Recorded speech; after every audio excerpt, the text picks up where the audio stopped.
RTC కార్మికుల ఐక్యత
police శాఖ వాటర్ మళ్ళీ తీసుకొని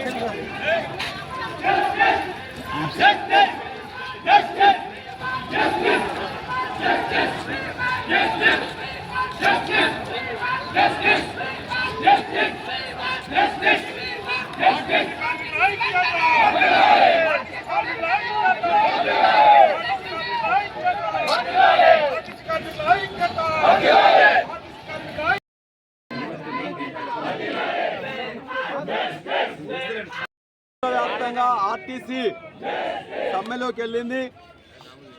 ఆ ఆర్టీసీ సమ్మెను విచ్ఛిన్నం చేయడం కోసం ప్రయత్నాలు చేస్తుంటే గుండె నరుక్కుపోయిన ఒక శంకర్ గౌడ్ వాళ్ళ ఆత్మహత్య చేసుకున్నాడు. బగబగా కాలిపోయిండు. తన తోటి కార్మికులకైనా న్యాయం చేయాలని చెప్పేసి మన ఉమ్మడి జిల్లా నర్సంపేట కార్మికుడు శంకర్ గౌడ్ ఆయన ఆత్మ శాంతించాలంటే ఆర్టీసీలో వాళ్ళు కోరిన న్యాయమైన కోరికలకు ఖచ్చితంగా మద్దతు ఇవ్వాల్సిందే. వాళ్ళు అడిగేది ఏదైతే విలీనం జరగాలని చెప్పేసి ఇలా బిల్లు వచ్చిందో దాన్ని అపాయింటెడ్ డే ప్రకటించమని కోరుతా ఉన్నారు.